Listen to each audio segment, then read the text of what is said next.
Hello everyone, welcome to my YouTube channel. तो guys, मैं आज अनामिका अजूबी की कहानी का पार्ट 4 लेकर के आई हूँ। जैसे कि मेरी कहानी का टाइटल अनामिका अजूबी है, तो मैं एक बात बता दूं कि अनामिका अजूबी की अपनी खुद की बनाई अलग दुनिया थी, जिसमें वो सिर्फ अकेली रहती थी और उसकी बुक्स, कहानी, कविताएं और ढेर सारे छोटे छोटे बच्चे उसके दोस्त थे।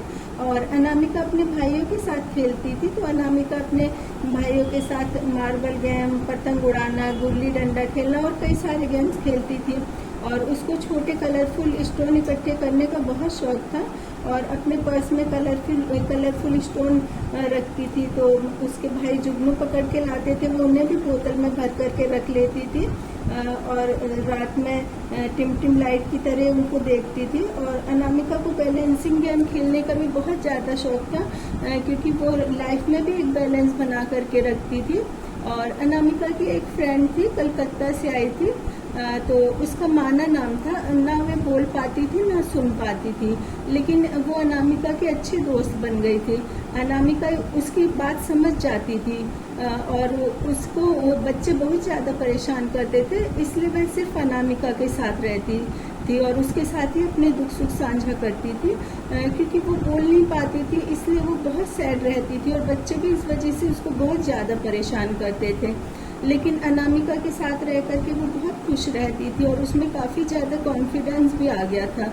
और छोटी सी अनामिका घर के काम में हाथ बटाती थी, स्कूल जाती थी और जो स्कूल में उसके गेम्स पीरियड होते थे तो ढेर सारे गेम्स खेलती थी और मॉरल साइंस के समय स्टोरीज वगैरह भी सुनाती थी। और अनामिका की क्लास फर्स्ट फ्लोर में लगती थी और अनामिका को सोशल डिस्टेंस मेंटेन करना बहुत अच्छा लगता था।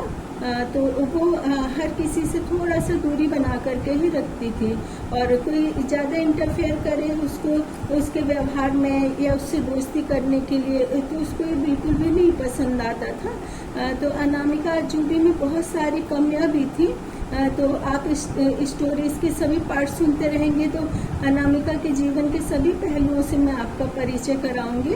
अनामिका की जो भी फ्रेंड्स उससे मिलने के लिए आती थी तो वो गिफ्ट में नेकलेस, ब्रेसलेट वगैरह उनको देती थी। लेकिन जो कुछ अनामिका को पसंद था बहुत ज़्यादा, तो वह अपनी फ्रेंड्स के साथ में बिल्कुल भी शेयर नहीं करती थी।